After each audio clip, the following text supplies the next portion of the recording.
Përshëndetje të nderuara zonja dhe zotri. Mirë se vini në edicionin më të ri të emisionit edukativo shëndetësor Bisedë me mjekun tuaj. Sonte do të flasim për një temë shumë të rëndësishme, uroj porosit të jenë shumë dobiprurse, sepse është një temë e cila na tangon të gjithëve dhe është shumë aktuale. Ka të bëjë me psikologjinë mjekësore, konkretisht me psikologjinë klinike, por në më tepër do të ndalemi në rolin që ka psikologu në institucionet shëndetësore dhe që është më e rëndësishme, luftimi apo parandalimi, prevenimi i stigmës, i komplekseve që kemi të gjithë si shoqëri për të paraqitur tek psikologu edhe atëherë kur gjendja jonë e shëndetit mendor është e rënduar. Për të folur për këtë temë, është një temë thash mjaft e mirë dhe e duhur për të trajtuar, kemi të ftuar në studion ton psikologen Ajnure Selmani. Përshëndetje dhe mirë se na erdhe nderuar. Përshëndetje Ariana, falenderoj fillimisht për ftesën. Edhe të përgëzoj për zgjedhjen e temës. Na sa herë flasim për shëndetin mendor, mirë pas njëherë nuk është e mjaftueshme të flasim për shëndetin mendor. Sa më shumë të flasim, aq më mirë bëjmë. Sigurisht, dhe kontributi juaj personal flas është jashtëzakonshëm në këtë drejtim, prandaj dhe e pam të udhës që një emision i tillë të jetë dobiprurës edhe për qytetarët.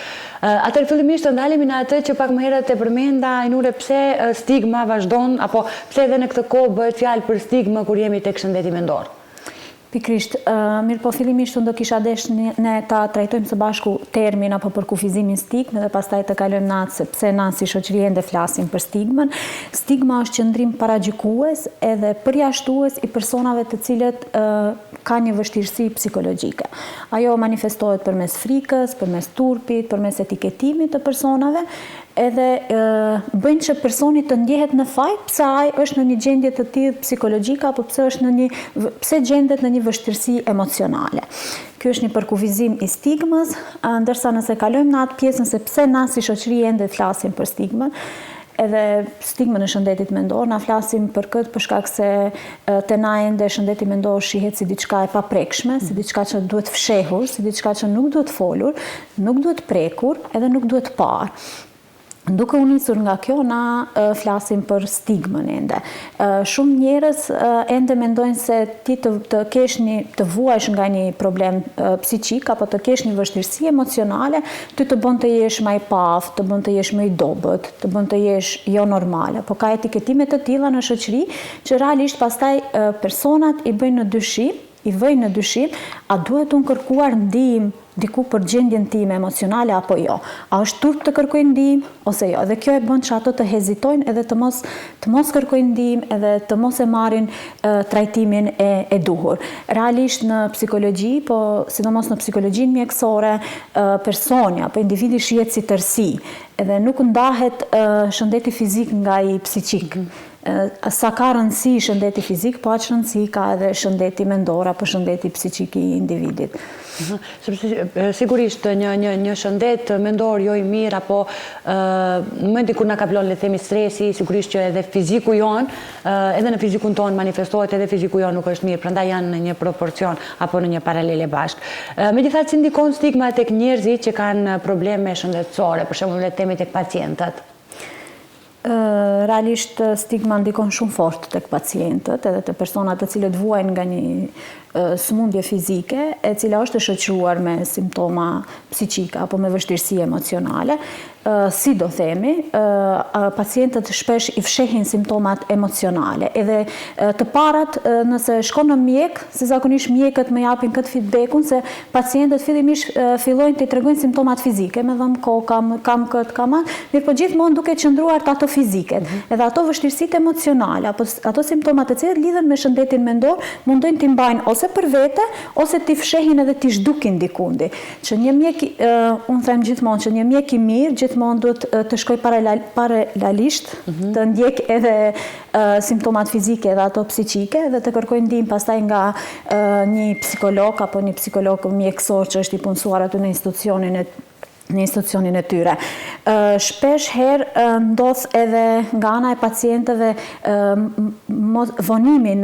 vonesa në kërkimin e ndihmës, me thonë anashkalohen kërkimi i ndihmës, edhe apo ndërpritja e bashkëpunimit me mjekun kur ai ma fillon që të gjyrmojë tek simptomat e shëndetit mendor apo tek vështirësitë emocionale që ai mund t'i hasë. Domethënë, automatikisht nëse mjeku hyn në këtë fushë të hulumtoje, këtu kemi një ndërpritje nga ana e pacientit edhe ma nuk do që të vazhdojë bashkëpunimi me mjekun. Kjo është një tregues shumë i fortë që na këtu ende kemi stigmën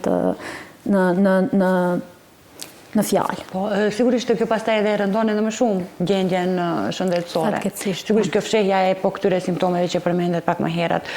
Por është e fortë lidhja mes shëndetit mendor dhe atij fizik. Jo rastësisht e përmendëm në fillim që janë në proporcion të dyja të bashkë, pra janë në paralel si shëndeti fizik po ashtu edhe ai psiqik, megjithëse ka shumë simptome dhe shenja të cilët manifestohen në fizikun ton si pasojë e shëndetit jo të mirë mendor. Pra, si është kjo lidhja mes tyre? Si e shpjegon psikologjia?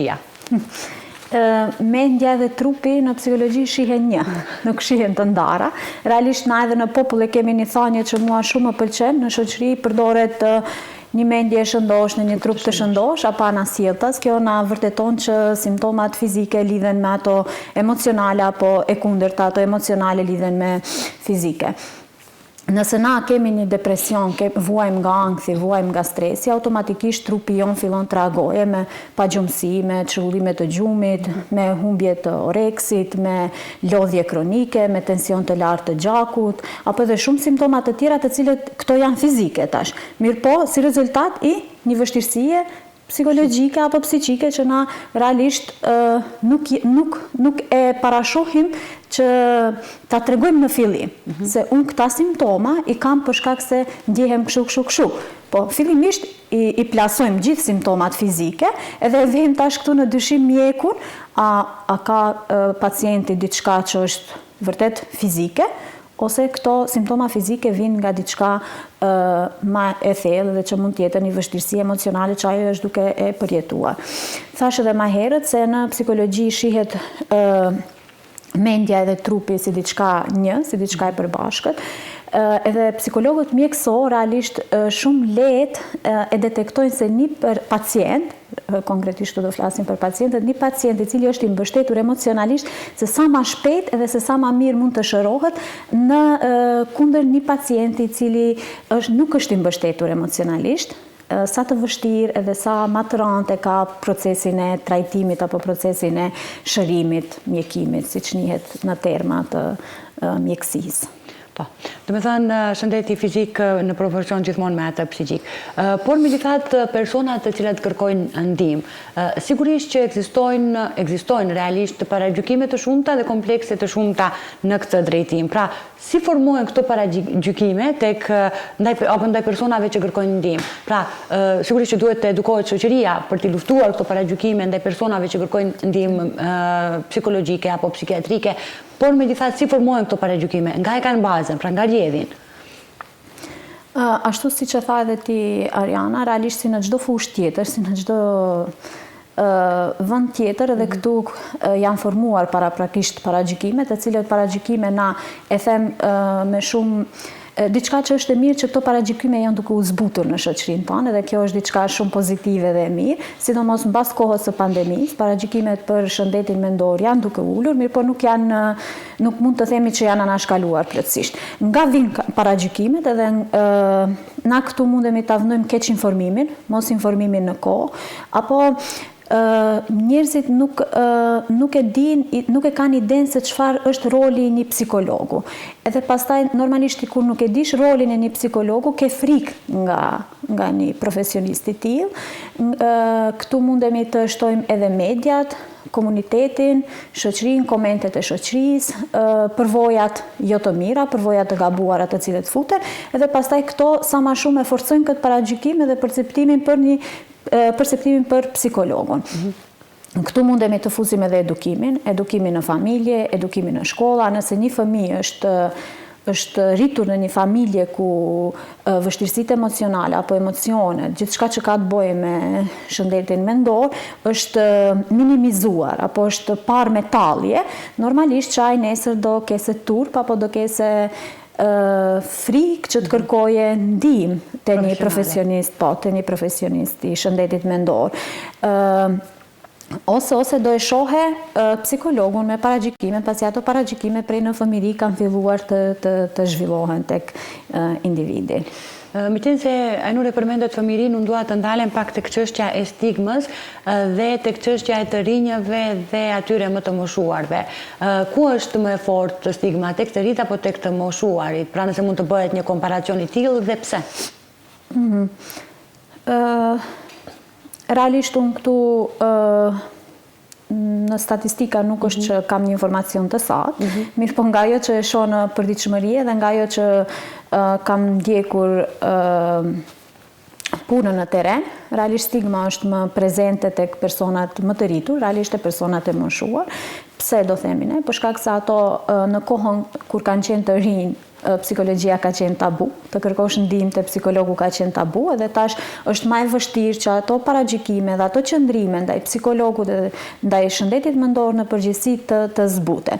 Ndërsa te të rinjt shoh diçka tjetër, të rinjt janë shumë më të hapur për të folur, janë shumë më të hapur për të kërkuar ndihmë, janë shumë më të hapur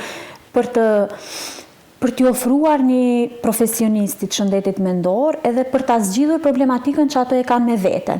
Mirë po këtu përsëri është shumë e rëndësishme se si këto të rinj janë të rrethuar edhe janë të edukuar. Do thonë nëse një i ri është i rrethuar me një rreth familjar ku do e përmendi përsëri psikologjia në përgjithësi është stigmë, është tabu, normalisht që ky i ri do kese vështirësi për të kërkuar ndihmë. Ose nëse jeton në një rreth shoqëror ku për atë rreth shoqëror në të cilin ai jeton, fusha e psikologjisë është stigme dhe nuk shihet arsyeshme çaj për një problematik të tillë të kërkojë ndihmë. Normalisht që të riun do e stagnoje. Mirë po edhe në fillim e thash që është diçka shumë pozitive dhe për të përmendur që të rinjt tek na tashmë janë të hapur, duan të kërkojnë ndihmë, detektojnë problemet të shëndetit mendor, realisht edhe në mas të madhe jemi duke folur për emocionet, për shëndetin mendor, se si të kujdesemi, se si të mbrojmë atë, se si është i barabartë me shëndetin fizik. Mediat e kanë luajtur rolin e vetë, mbas pandemisë, gjatë pandemisë, gjitha këto kanë ndikuar që të rinj tashmë të kenë një pasqyrë ma të mirë për shëndetin mendor dhe të mos jenë të stigmatizuar aq sa moshat më të vjetra.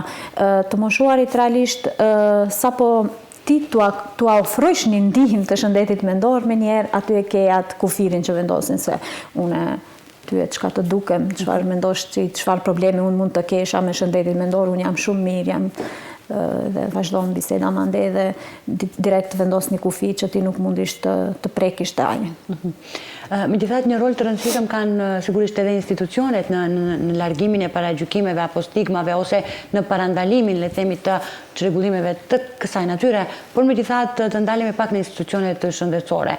Cili është roli i psikologut mjekësor në institucionet shëndetësore, pra sa është i domosdoshëm një psikolog i tillë nëpër institucionet shëndetësore? Po, psikologu mjekësor realisht të neve njihet shumë pak, për shkak se shumë pak psikolog mjekësor janë të sistemuar në institucionet shëndetësore apo në institucionet përkatëse. Tashmë është një termin i ri që po futet në institucionet shëndetësore, roli një psikologu mjekësor është urë, për të qenë një urë mes pacientit, në hap të para i ndihmon pacientin të përballoj frikën, të përballoj dhimbjen, të përballoj diagnozën edhe pasigurit që ai pacienti ka me veten e tij. Pastaj në radhë të dytë ai jep mbështetje tek familjarët, të cilët normalisht e përjetojnë jo çdo familjar mund ta përjetojë njëjtë, ka vështirësi në pranimin e diagnozës së ndonjë familjari tjetër, etj.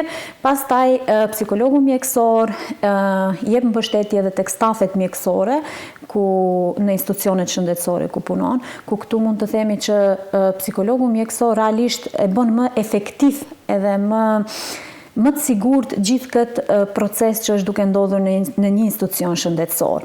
Nëse na kemi të angazhuar psikolog mjekësor në çdo repart, atëherë shumë më e lehtë do ishte edhe për stafet mjekësore. Këtë informacion Realisht kur bisedojmë me mjekët, të cilët sidomos që punojnë në urgjencë dhe që punojnë te ndihma e parë, që janë shumë të ngarkuar nga flukset e mëdha të pacientëve që shkojnë aty, ato thonë që një përqindje shumë e madhe e pacientëve që vizitojnë ndihmën e parë apo edhe urgjencën, sa herë janë pacientë të cilët kanë probleme të shëndetit mendor. Edhe realisht aty nuk gjejnë një psikolog mjekësor që atyre do ju japë ndihmë, as pacientit vetë, po as edhe stafit mjekësor i cili është i ngarkuar, i lodhur nga puna e stërgjatur, nga puna me pacientët është e vështirë, nuk është e lehtë, edhe kjo shkakton një ngarkesë edhe tek stafi mjekësor, tek mjekët, tek motrat medicinale, tek teknikët e të gjitha ato. Psikologu mjekësor ka një rol miks tash këtu, një urë që thash në fillim, domethënë jep drejt për drejt tek pacienti, pastaj tek familjarët e pacientit edhe tek stafet mjekësore. Domethënë gjithë këtë punë edhe si proces nëse e shohim e bën shumë më efektiv edhe më të sigurt. Sigurisht psikologu mjekësor e bën më efektiv dhe më të sigurt, por në sistemin tonë shëndetësor, psikologët sa janë të vlerësuar apo të nënvlerësuar, nëse mund ta quaj? Të nënvlerësuar dhe kisha thënë, pse? Për shkak se ende psikologu shihet si luksi, diçka e tepërt në ekipin. Edhe përderisa shihet kështu, normalisht që është i nënvlerësuar. Na këtë mundemi ta vlerësojmë për shkak se nga vendi ku unë vi, në qytetin ku unë banoj, nuk ka të angazhuar asnjë psikolog mjekësor në institucionet shëndetësore. Në qytetet tjera përreth mund të ketë një, ose në kryeqytet mund të kemi psikolog mjekësor me gishta, mundemi t'i numërojmë ato të cilët janë të angazhuar. A ne nga ana tjetër e shohim sa e nevojshme është të jenë të angazhuar psikologët mjekësor. Institucionet shëndetësore, realisht edhe nga këtu na mundemi t'i nxisim, t'i inkurajojmë që psikologëve mjekësor tua din vlerën ndoshta? Tua din vlerën, po edhe tua inkuadrojnë.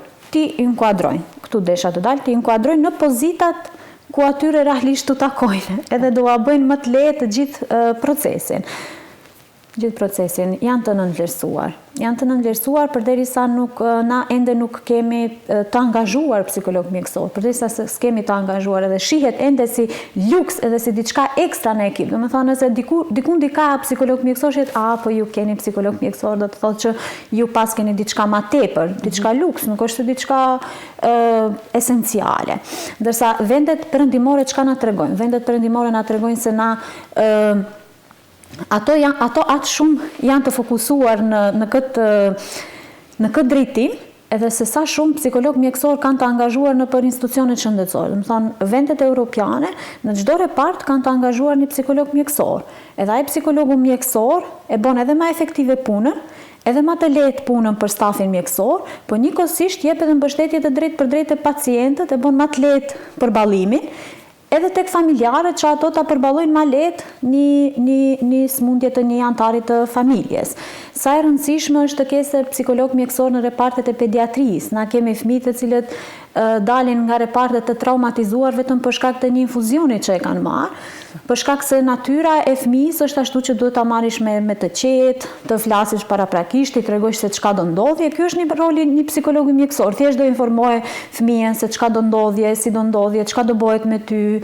Edhe pastaj ajo ja lehtëson punën edhe motrës medicinale e cila do injektoje një infuzion, në këtë rast e marrim si shembull, po edhe fëmijës që nuk do shkaktojë traumë te fëmia. Pastaj sa e rëndësishme është te repartet e onkologjisë.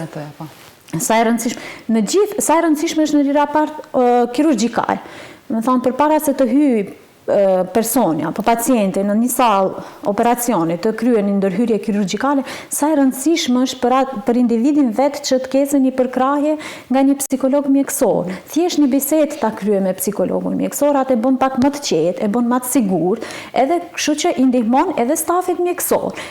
Personi nuk do hyjë në ankth në një sallë operacioni apo në një ndërhyrje kirurgjikale, ai do hyjë i qetë dhe i sigurt. Edhe kjo ndihmon pastaj edhe shërimin mandej. Po sa e rëndësishme është në repartet ginekologjike. Gjithandej ka rëndësinë e vete. Ka shumë rëndësi dhe nuk dua të dalin, ndoshta shumë herë përmenda, por nuk dua të dalin nga ajo që sjell efektivitet në punë. Efektivitet edhe lehtësim të detyrës së çdo kujt pastaj nga stafi mjekësor.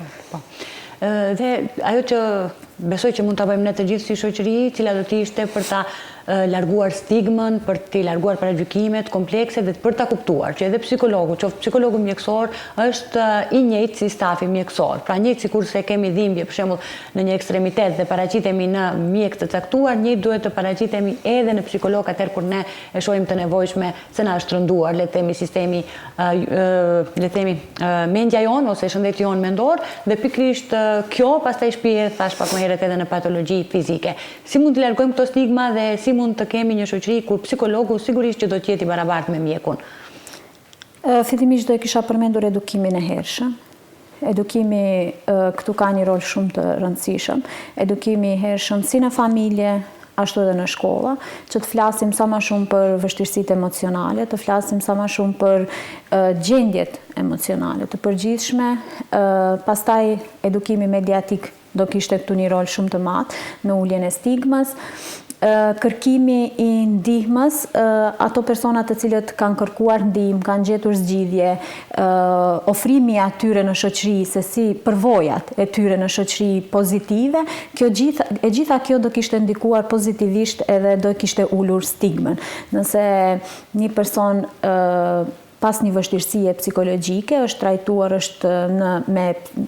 është mbikëqyrur nga ana e një psikologu në saj përvojën e tij personale, pozitive, e ndan në shumë vende, atëherë normalisht që kjo do jetë diçka shumë pozitive tek tjerët edhe automatikisht bën ulje të stigmës. Unë sa herë them që sa më shumë na të flasim për shëndetin mendor, sa më shumë na të jemi afër vetes, fillimisht të kujdesemi për shëndetin mendor tonin, ashtu edhe do e zgjerojmë në rrethin ku na jetojmë, edhe ku na veprojmë realisht çdo ditë. Sigurisht. Ainure, unë të falenderoj shumë për këtë intervistë, e cila besoj që ishte një temë shumë e rëndësishme dhe që duheshte të trajtohet si e tillë. Uroj që këshillat dhe porositë e juaja si profesioniste të jenë adekuate dhe të kenë arritur atje ku duhet tek shikuesit. Faleminderit shumë për kontributin tuaj. Faleminderit shumë Mariana. Unë edhe në fillim thash që është një temë shumë e qelluar realisht për tu folur. Unë nga këtu shfrytëzoj rastin që gjithë ato të cilët na ndjekin, t'ju them që të kujdesen për shëndetin e tyre mendor, ashtu siç kujdesen për shëndetin e tyre fizik, ashtu siç alarmojmë për shëndetin ton fizik, ta alarmojmë edhe për shëndetin ton mendor. Shëndeti mendor nuk është luks, është diçka e nevojshme dhe kur na kemi një shëndet të plot mendor, atëherë kemi edhe shëndetin ton fizik që mundet të ecim para. Falenderoj shumë për ftesën. Faleminderit edhe një herë, kënaqësi. Të nderuar shikues, ishte pra dhe ky emisioni i kësaj jave ku kemi folur për një temë edukative shumë të rëndësishme që kishte të bëjë me psikologjinë klinike, psikologjinë mjekësore, largimin e tabutemave apo komplekseve, stigmave për shëndetin mendor. Mendja e shëndosh në një trup të shëndosh. Bashkë të shifemi javën tjetër. Deri atëherë, mirupafshim.